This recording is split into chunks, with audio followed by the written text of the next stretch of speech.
Jean chapitre 3, verset 1 à 16, je lis la parole de Dieu. Mais il y eut un homme d'entre les pharisiens, nommé Nicodème, un chef des Juifs, qui vint, lui, auprès de Jésus de nuit, et lui dit, « Rabbi, nous savons que tu es un docteur venu de Dieu, car personne ne peut faire ces choses, ces miracles que tu fais, si Dieu n'est avec lui. » Jésus lui répondit, « En vérité, je te le dis, si un homme ne naît de nouveau, il ne peut voir le royaume de Dieu. » Nicodème lui dit, « Comment un homme peut-il naître quand il est vieux? Peut-il rentrer dans le sein de sa mère et naître? » Jésus répondit, « En vérité, je te le dis, si un homme ne naît d'eau et d'esprit, il ne peut entrer dans le royaume de Dieu. Ce qui est né de la chair est chair, et ce qui est né de l'esprit est esprit. Ne t'étonne pas que je t'ai dit, il faut que vous naissiez de nouveau. Le vent souffle où il veut, et tu entends le bruit, mais tu ne sais d'où il vient, ni où il va. Il en est ainsi de tout homme qui est né de l'esprit. » Oh, Nicodème lui répondit, « Comment cela peut-il se faire? » Jésus lui répondit, « Tu es le docteur d'Israël, et tu ne sais pas ces choses. En vérité, je te le dis, nous disons ce que nous savons, et nous rendons témoignage de ce que nous avons vu, et vous ne recevez pas notre témoignage. Si vous ne croyez pas quand je vous ai parlé des choses terrestres, comment croirez-vous quand je vous parlerai des choses célestes? Personne n'est monté au ciel, si ce n'est celui qui est descendu du ciel, le Fils de l'homme qui est dans le ciel. Et comme Moïse éleva le serpent dans le désert, il faut de même que le Fils de l'homme soit élevé, afin que quiconque croit en lui ait la vie éternelle. Car Dieu a tant aimé le monde qu'il a donné son Fils unique, afin que quiconque croit en lui ne périsse point, mais qu'il ait la vie éternelle. Que Dieu bénisse sa parole. Gloire à ton Seigneur, Seigneur. Le thème de mon message, du message que Dieu m'a mis à cœur pour la communauté des rachetés, pour l'Église, il est inspiré d'une question qu'une sœur avait eu à poser. Et j'ai compris, l'Esprit de Dieu a mis dans mon cœur cette passion d'enseigner encore l'Église sur qui est Jésus. Et le titre c'est « Jésus-Christ n'est pas une religion ». Amen. Jésus-Christ n'est pas une religion. Je répète encore, Jésus-Christ n'est pas une religion. Nulle part tu verras dans la Bible, lui se présente comme une religion ou comme un homme religieux. Il est Dieu. Vous savez, lorsque Jésus-Christ arrive sur terre, il y avait plusieurs courants religieux en Israël. Quand Jésus-Christ est né, quand il a fait son apparition au milieu des hommes sur terre, il était investi d'une mission. Il existait en ce temps en Israël plusieurs courants religieux. Si dans la pensée de Dieu, la religion avait été la solution pour le salut de l'homme, Jésus-Christ ne serait plus descendu du ciel pour sauver l'homme.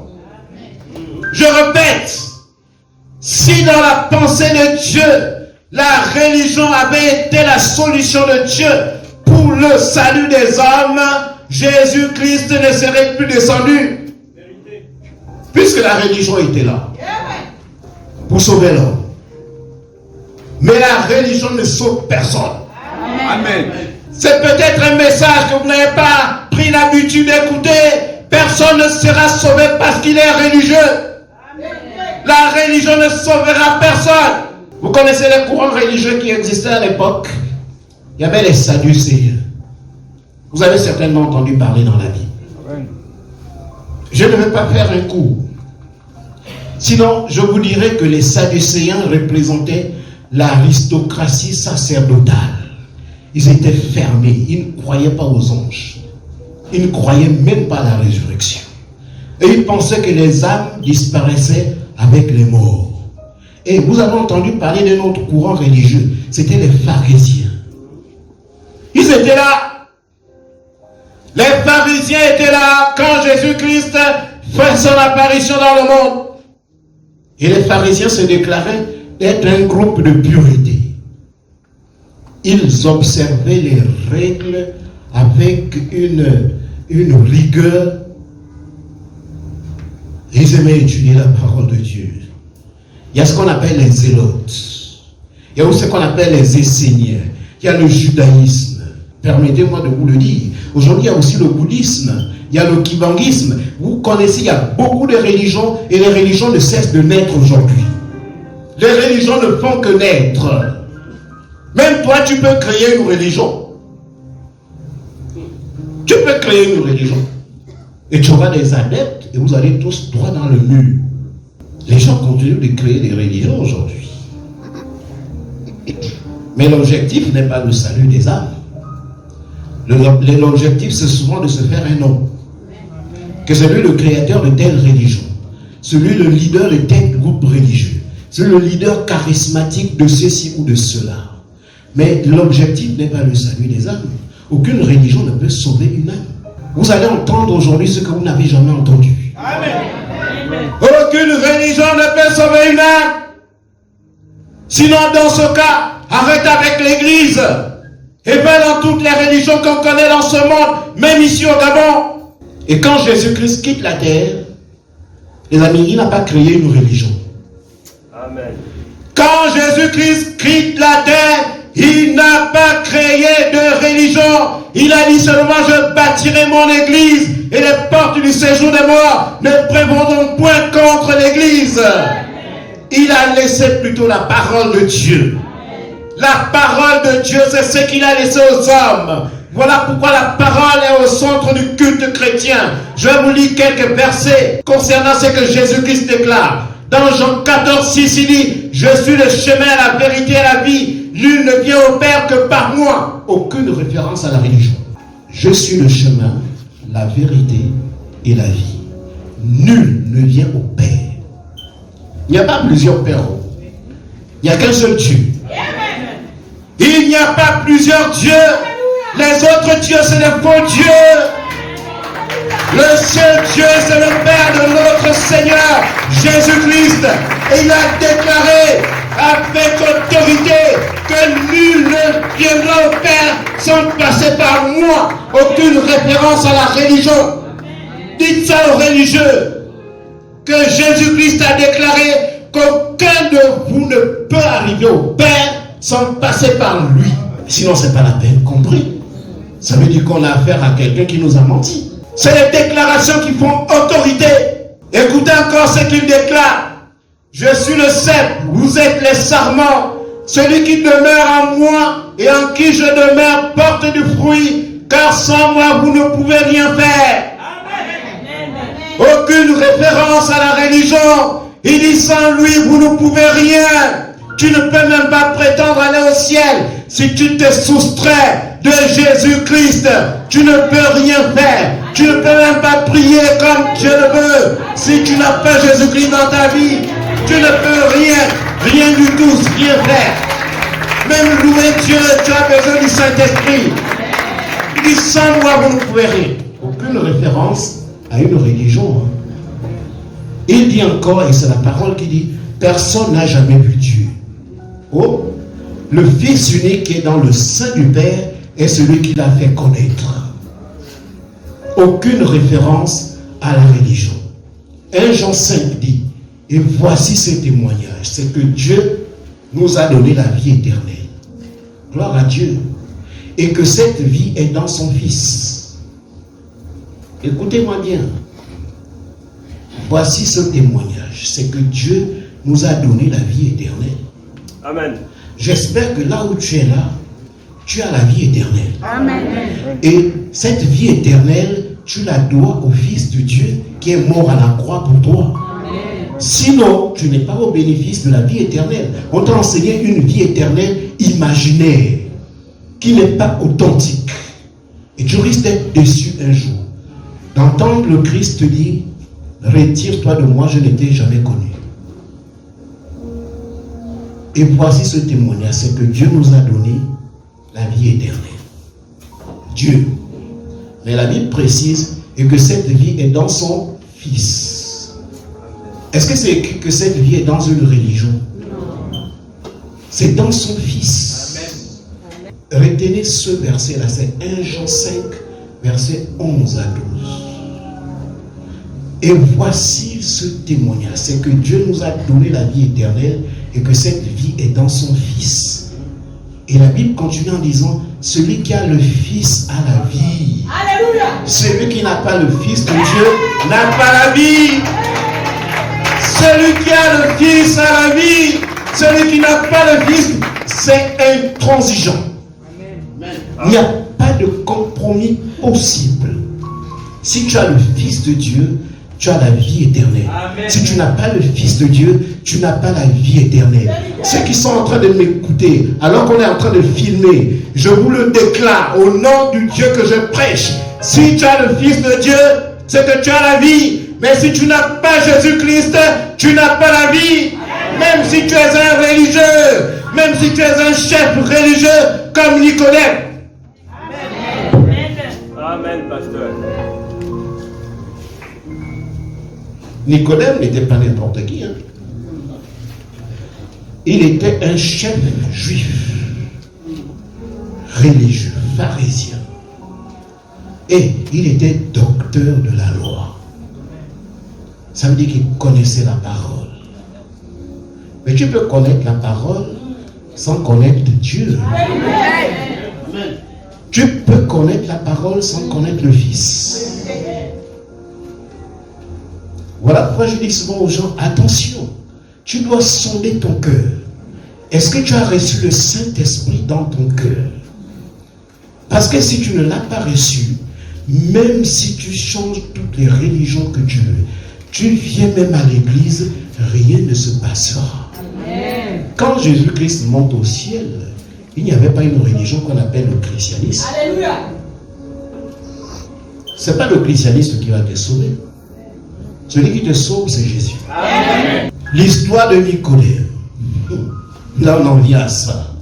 Un vrai scandale pour les religieux. Mais il y eut un homme d'entre les pharisiens nommé Nicodème, un chef des Juifs. Nicodème est un chef religieux. Nous avons lu ensemble, je suppose que tu as compris, et je prie que tu aies compris. Là, il n'y a rien de spirituel là. Il s'agit d'une compréhension littérale de la parole de Dieu. Nicodème est un chef religieux. Mais il y a un homme d'entre les pharisiens nommé Nicodème, un chef des Juifs. Pas besoin d'interpréter, tu vas interpréter quoi? Mais Nicodème, c'est le nom de quelqu'un. C'est son nom.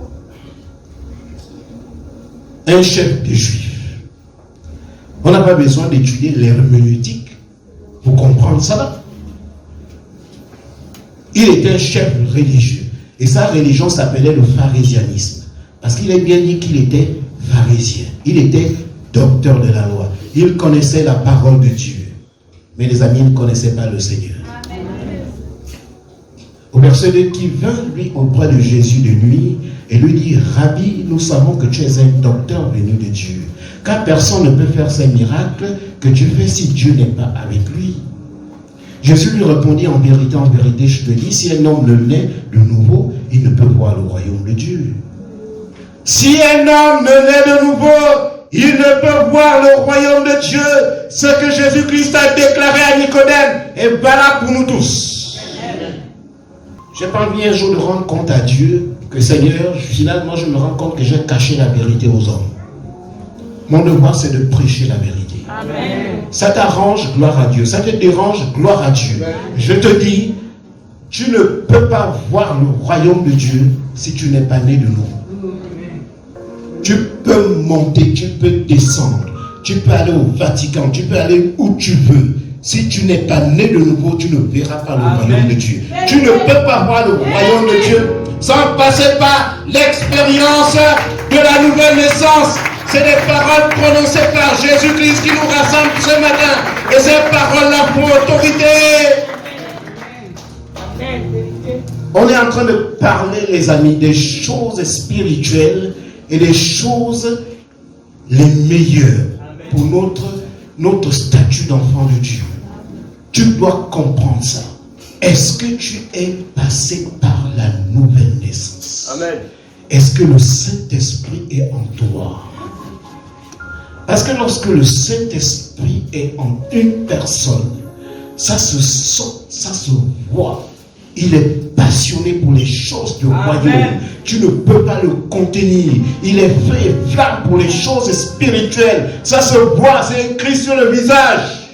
Tu ne peux pas être né de nouveau, être un chrétien saisonnier. Tu viens par saison. Ceux qui sont nés de nouveau, ce sont ceux qui étaient chaque jour tous ensemble, assidus au temple, qui persévéraient dans l'enseignement des apôtres, dans la communion fraternelle, dans la fraction du pain, dans les prières. Et le Seigneur ajoutait chaque jour à l'église ceux qui sont sauvés. Le Seigneur ajoutait chaque jour à l'église ceux qui sont sauvés. Et la crainte de Dieu s'emparait de chacun d'eux. La crainte de Dieu, la crainte. Les églises, on ne connaît plus la crainte de Dieu. La crainte de Dieu, c'est maintenant un mot comme ça, un slogan. La crainte de Dieu, ceux qui sont nés de nouveau ont la crainte de Dieu dans leur cœur. Ils ne font pas des compromis avec le monde. Compromis de tout genre. Des compromis politiques. C'est pas pour les chrétiens. C'est pour les païens. Est-ce que tu es né de nouveau? Parce que Jésus nous dit ici que si tu n'es pas né d'eau et d'esprit, tu ne verras pas le royaume de Dieu. Seigneur, j'ai prêché ta parole. Je le dis devant le Saint-Esprit, devant les anges. Je n'ai pas caché aux hommes la parole que tu as mis dans mon cœur. J'ai libéré la parole avec toute l'assurance et avec toute la certitude et toute la solennité. Il appartient à chacun d'en faire ce qu'il veut. Même quand Jésus a prêché en Israël, tous n'ont pas cru en lui. Si tu ne crois pas à ce que je te dis, ce ne serait pas nouveau. Amen. Mais je te prie, ce que je te dis là, c'est la vie éternelle. Amen. Que l'Église arrête avec des faux messages de prospérité, de machin, et tous les gens ne sont jamais prospères. Nicodème lui dit, comment un homme peut-il naître quand il est vieux? Voilà les questions. Peut-être que parmi nous, il y a quelqu'un aussi qui doit être en train de se... On ne te condamne pas. C'est déjà même une bonne chose que tu puisses poser aussi cette question avec Nicodème. Mais c'est quoi ce qu'on est en train de nous dire ce matin-là? Moi, je venais pour entendre que bientôt je vais voyager, c'est la fin de l'année, les démons ne vont plus m'attaquer, c'est la fin de l'année, je vais recevoir ce que Dieu m'a promis depuis le début de l'année. Mais Dieu peut te promettre et puis Dieu voit que ton cœur n'est pas attaché à lui. Tu t'attaches plus à ce que Dieu donne qu'à Dieu lui-même. Et s'il te donne ça, tu peux t'égarer. Jésus-Christ a quitté le ciel, il a enduré la souffrance à la croix. C'est pour que ton âme soit sauvée. Ce n'est pas pour que tu sois dans un confort circonstanciel et passager. Comment un homme peut-il naître quand il est vieux? Très bonne question. Peut-il rentrer dans le sein de sa mère et naître? C'est une très bonne question. Est-ce que là où nous sommes là, quelqu'un peut encore retourner dans le sein de sa mère et naître? C'est une grande question. Et celui qui pose la question, il était docteur de la loi. Il était docteur d'Israël. Un homme rempli de la parole. Il connaissait tout l'Ancien Testament. Mais il ne s'agissait pas de connaître tout l'Ancien Testament. Il s'agissait d'avoir le discernement que Dieu a envoyé un sauveur. Et c'est lui-là. Jean-Baptiste l'a su quand il a dit, voici l'agneau de Dieu qui ôte le péché du monde. Suivez-le. Il n'a pas dit, voici une religion. Adhérez à cette religion. Il a dit, voici l'agneau de Dieu qui ôte le péché du monde. Il n'a pas dit, voici un religieux qui vient de naître. Il est chef d'une religion. Non. Tous les chefs religieux sont morts. Ils ont été enterrés. Un seul Jésus-Christ est mort et ressuscité. Il est au ciel. Il est au ciel. C'est lui qui intercède pour nous. Il est bien plus qu'un chef religieux. Jésus-Christ n'est pas une religion. Amen. Il est le chemin. Il est la vérité. Il est la vie. C'est ce qui fait en sorte qu'il y a des gens qui quittent une religion. Si tu vois un chrétien quitter l'église pour aller dans... Je ne vais pas citer ces religions-là. C'est qui n'était pas encore né de nouveau. Amen. Je vous le dis. Mais quand tu es né de nouveau, le contrat qui s'établit entre Dieu et toi, rien ne peut annuler ça. Rien. Même si tu tombes, tu te relèves. Tu tombes, tu te relèves. Tu tombes, tu te relèves. Tu dis, Seigneur, je bénirai toujours cette alliance. Et cette alliance est perpétuelle. Elle n'est pas seulement sur la terre. Cette alliance continuera même dans le ciel. Amen. Mais le vrai problème, c'est que les gens ont cru que Dieu a donné aux hommes plusieurs religions, à chacun de faire son choix. Non, c'est pas ce que Dieu a fait. Les religions sont les inventions des hommes. C'est du conformisme social. C'est une mode. Il y a des religions qui continuent à se créer. Il y a des gens qui disent qu'ils sont le Christ. Mais Jésus nous avait déjà averti que plusieurs viendront à mon nom. Vous savez, il n'y a que la parole qui peut te rendre libre. Par rapport aux gens qui veulent t'entraîner sur un chemin qui n'est pas le chemin de Dieu. Oui, ça c'est les Bibles. On va les distribuer gratuitement aux gens qui en ont fait la demande. Je dis bien gratuitement. Pourquoi? Parce que je suis convaincu que lorsque tu auras connu la vérité t'affranchira. Et tu seras libre. Tu ne seras pas esclave même d'un pasteur. Tu ne seras même pas esclave d'un pasteur. Parce que Dieu ne t'a pas franchi pour que tu deviennes l'esclave d'un pasteur. Tu dois être esclave de Jésus-Christ. Tu ne dois pas être l'esclave des hommes. Ne soyez pas mes esclaves. Soyez esclaves de la parole de Dieu. Voilà pourquoi je donne ça gratuit. Parce que c'est ma mission. Tu ne trouveras pas ça gratuit. Tu vas à la gare routière puis tu vas trouver ça au sol. Non. C'est parce que je suis conscient de la mission que Dieu m'a confiée pour le salut des hommes. Il y en a qui croiront et qui seront sauvés. Il y en a qui ne croiront pas. La Bible dit qu'ils seront condamnés. Mais au moins, quand il faudra rendre compte un jour à Dieu, parce que tous ceux qui annoncent l'évangile rendront compte. Je dirais, Seigneur, j'ai présenté ton nom.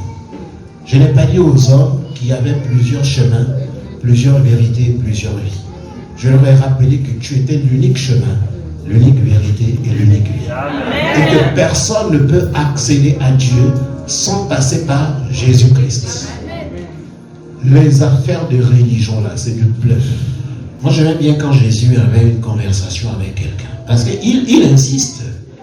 Au verset 5, Jésus répondit, en vérité, je te dis, si un homme ne naît d'eau et d'esprit. Là, il dit maintenant, si un homme ne naît d'eau et d'esprit, il ne peut rentrer dans le royaume de Dieu. Et il enchaîne. Ce qui est né de la chair est chair. Et ce qui est né de l'esprit est esprit. Amen. C'est-à-dire, quand tu es né de la chair. Tu vas rester charnel si tu ne connais pas la nouvelle naissance, si tu ne passes pas par la conversion au travers de l'œuvre du Saint-Esprit qui se saisit de la parole pour impacter ton cœur. Voilà pourquoi quand la parole passe, ayez le cœur ouvert. Amen. Ne fermez pas les cœurs. N'ayez pas de préjugés. Ne murmurez pas contre le prédicateur. Quand tu murmures contre le prédicateur, il y a un mur qui se crée. Amen. Un mur qui se crée. Et tu ne peux pas arriver à la conversion. Parce que c'est le Saint-Esprit qui se saisit de la parole que tu écoutes pour t'amener à la dimension de la régénérescence. personne ne retournera dans le ventre de sa mère. Personne. Si tu retournes dans le ventre de ta mère et tu nais, tu seras toujours chair.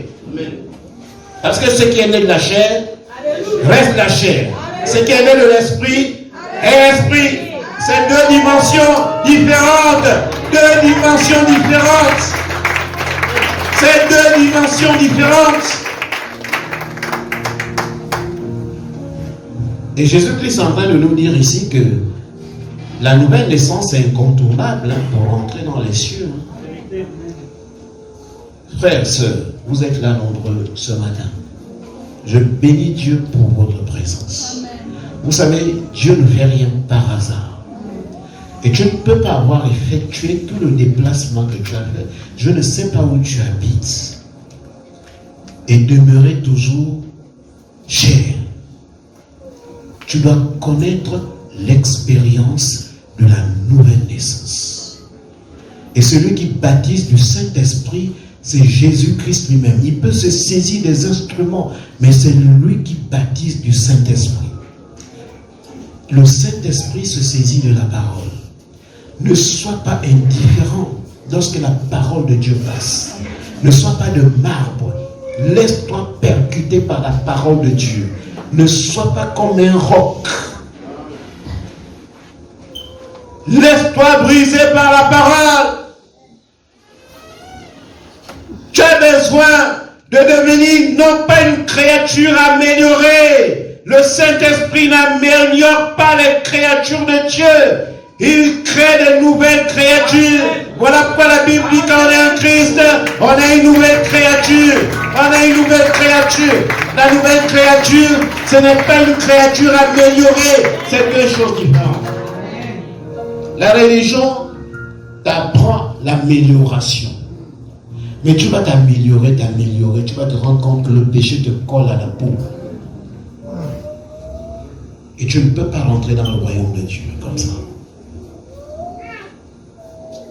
La religion va te dire que si tu donnes, tu fais l'aumône, tu donnes de l'argent aux gens, tu vas rentrer. Oui, celui qui est né de nouveau, bien sûr, a un cœur compatissant, mais attention, tu ne peux rien donner en échange du salut. Le salut ne s'achète pas. Où sont tous les chefs religieux que vous connaissez? Parce que c'est ce qui fait en sorte que les gens sont dans les églises, mais ils ne sont pas nés de nouveau. Et l'église, l'atmosphère est lourde. Pourquoi? Parce que le Saint-Esprit n'est pas dans les cœurs. Et j'ai écouté un homme de Dieu qui disait, aujourd'hui, les gens ne naissent plus de nouveau, mais ils déménagent d'une église à une autre. Ils déménagent. Ah non, moi on m'a dit ça. Moi je vais maintenant changer d'église. Mais tu peux changer d'église. Mais est-ce que tu es né de nouveau? Tu es né de nouveau. Tu peux changer 1000 églises. Si tu n'es pas né de nouveau, tu n'entreras pas dans le royaume de Dieu. Ça apportait une fausse solution à un vrai problème. Quand Jésus-Christ dit, ce qui est né de l'esprit est esprit, ce qui est né de la chair est chair. Ne t'étonne pas que je t'ai dit, il faut que vous naissiez de nouveau. Il est en train de couper court au faux débat sur le fait d'accéder au royaume de Dieu par la religion, par les bonnes œuvres. Vous savez, en grec, ce n'est pas un cours de grec, il y a ce qu'on appelle la vie physique. Vous connaissez tous ce qu'on appelle la vie physique, c'est la vie que nous avons là. Personne n'est mort là. Tout le monde comprend, tout le monde entend, tout le monde voit, tout le monde est assis, tout le monde est dans sa peau. C'est ça la vie. Et ça, tout le monde là. Les païens, les chrétiens, les mangeurs de chair humaine, les buveurs de sang, ils ont ça. C'est la vie physique. Il y a ce qu'on appelle aussi la vie de l'âme. Et enfin ce qu'on appelle la vie Zoé.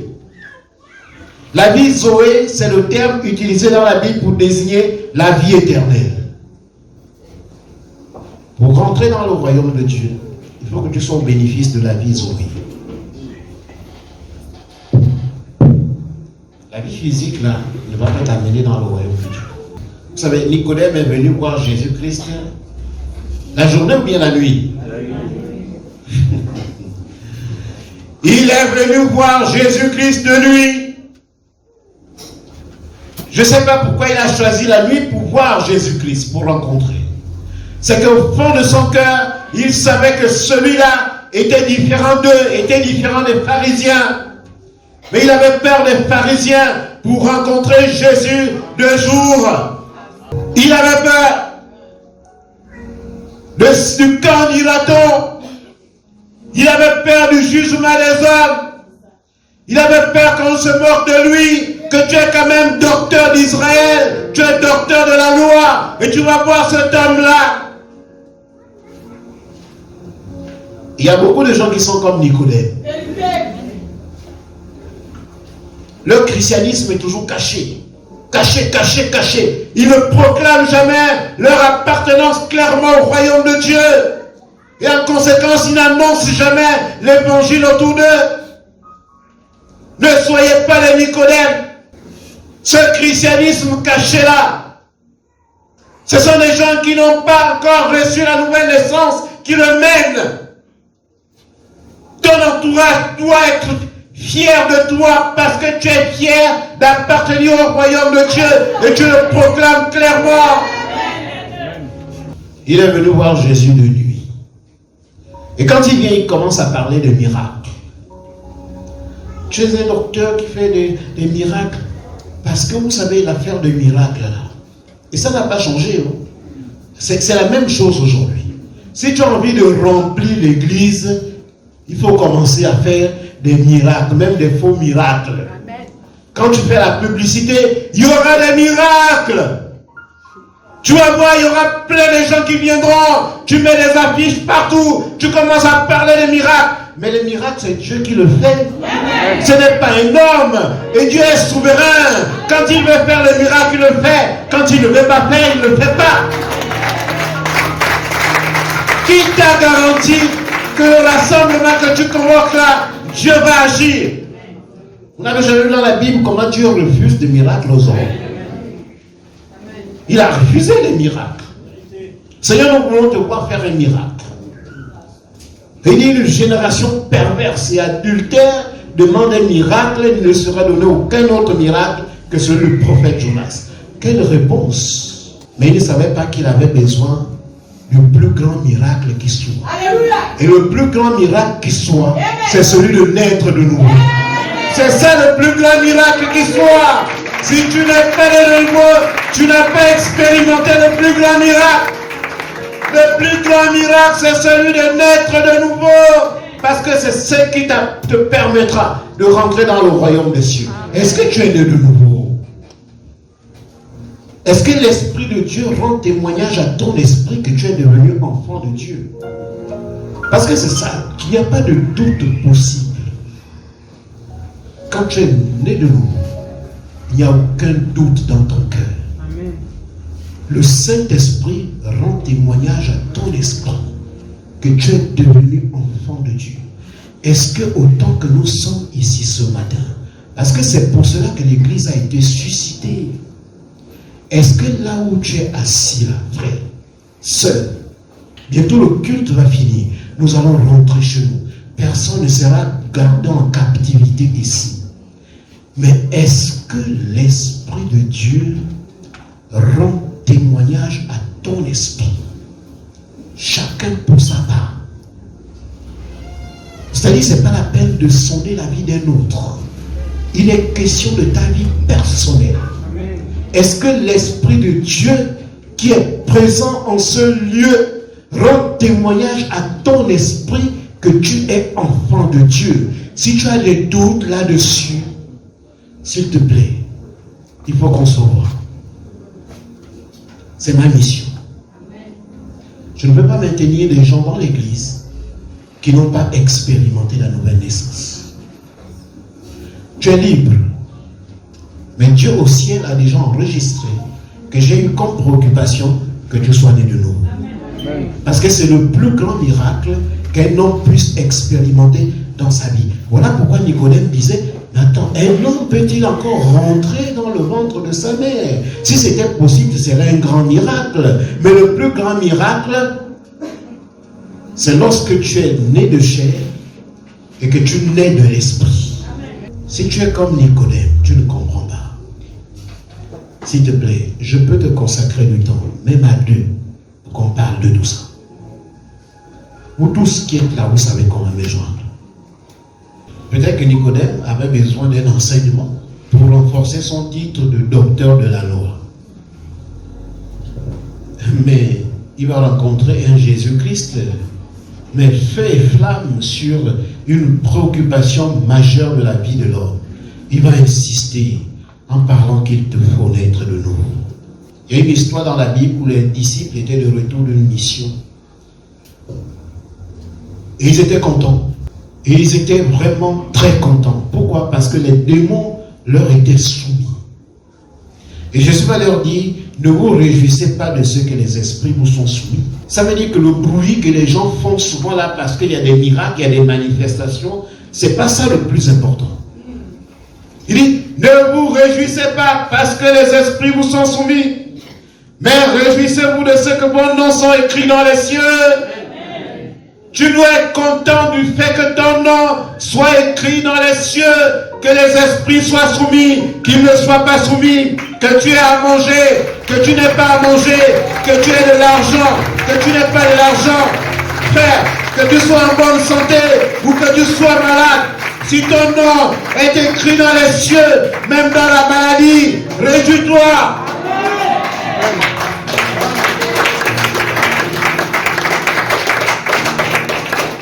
Il y a un homme de Dieu qui rappelait la dernière fois que Élisée mourut de maladie.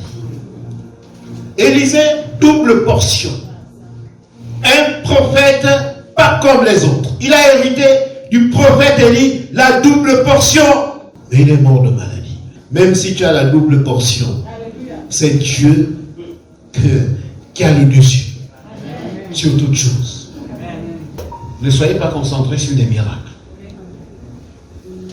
Soyez concentrés sur un miracle, celui de la nouvelle naissance. Amen.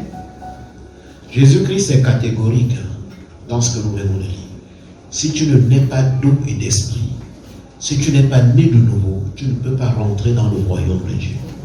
Dites ça aux religieux, que Jésus-Christ qui est mort, qui a triomphé de la mort, qui est ressuscité, qui est monté au ciel, celui qui est venu révéler qui est Dieu. Il dit, personne n'a jamais vu Dieu. Le Fils unique qui est dans le sein du Père, c'est celui qui l'a fait connaître. Qu'il l'a déclaré de façon solennelle. Que si tu n'es pas né de nouveau, tu ne peux pas rentrer dans le royaume de Dieu. Les affaires de religion là, faites attention avec ça. Même le christianisme ne va pas t'amener au ciel. Je sais que c'est les déclarations qui troublent les gens. Pourquoi? Parce qu'ils ont grandi dans une atmosphère religieuse. On n'a pas de christianisme, on n'a pas de beaucoup de choses. La seule personne qui est capable de te montrer la route du ciel, c'est Jésus-Christ. Et Jésus-Christ n'est pas une religion. Il n'est pas une religion. Je répète, Jésus-Christ n'est pas une religion. Voilà pourquoi les gens qui sont parfois dans des compromis politico-religieux, ou bien le dialogue interreligieux, ils aiment toujours parler de Dieu. Oh Dieu, oui, mais Dieu. Oui, mais parle aussi de Jésus-Christ.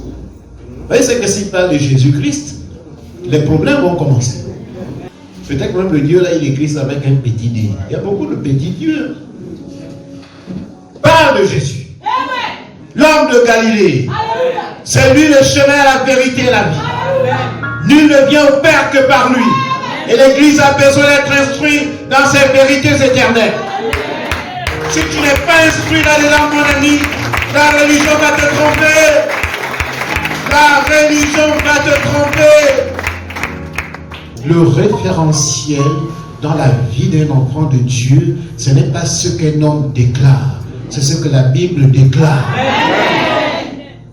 Même moi, ce que je vous dis, vous avez la latitude d'aller à la maison, d'aller vérifier si ce que j'ai dit est conforme à la parole de Dieu ou pas.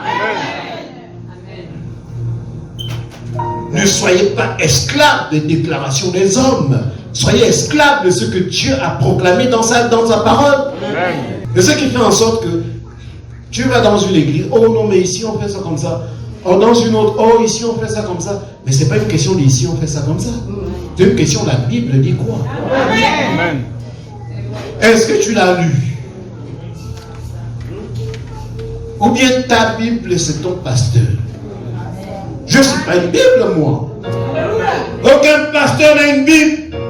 L'incarnation de la parole de Dieu, c'est Jésus-Christ lui-même. Parce qu'il est la parole. Et c'est lui la référence, mon ami.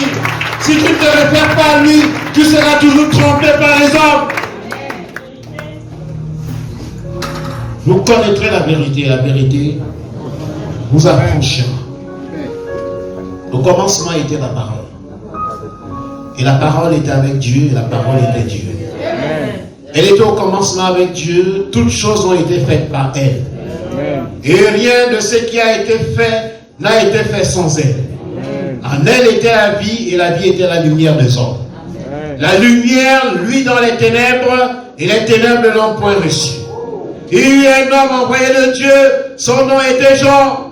Il vient pour servir de témoin, pour rendre témoignage à la lumière. Il n'était pas la lumière.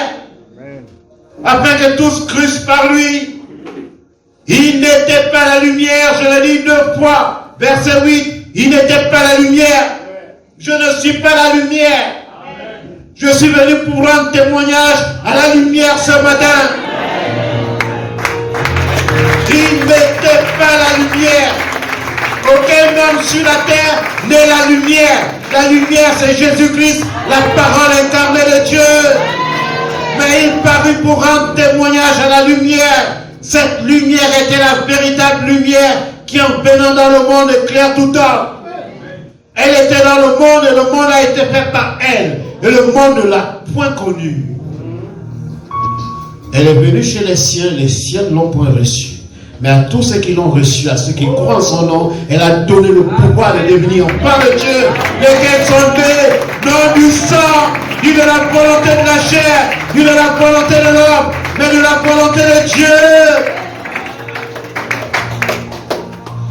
L'esprit du prophète est soumis au prophète. Que Dieu bénisse sa parole. Gloire à toi, Seigneur. Jésus-Christ n'est pas une religion, il est Dieu. Sans lui, tu n'as pas le salut. Il est Dieu. Il est digne d'acclamation. Il est digne d'être adoré. Il est digne d'être élevé. C'est lui le chemin, la vérité et la vie. Nul ne viendra au Père sans passer par lui. Gloire à toi, Seigneur. Gloire à ce que tu es pour nous, notre Père et notre Dieu. Seigneur, aussi longtemps que tu nous donneras le souffle de vie, que tu nous donneras la force, nous proclamerons ton Saint-Nom aux hommes. Et nous le dirons, Seigneur, avec fierté et même avec tremblement, quel que soit ce qui peut nous arriver. Parce qu'il n'y a pas d'autre Dieu que toi. Tu es le Fils unique de Dieu qui est descendu du ciel pour le salut.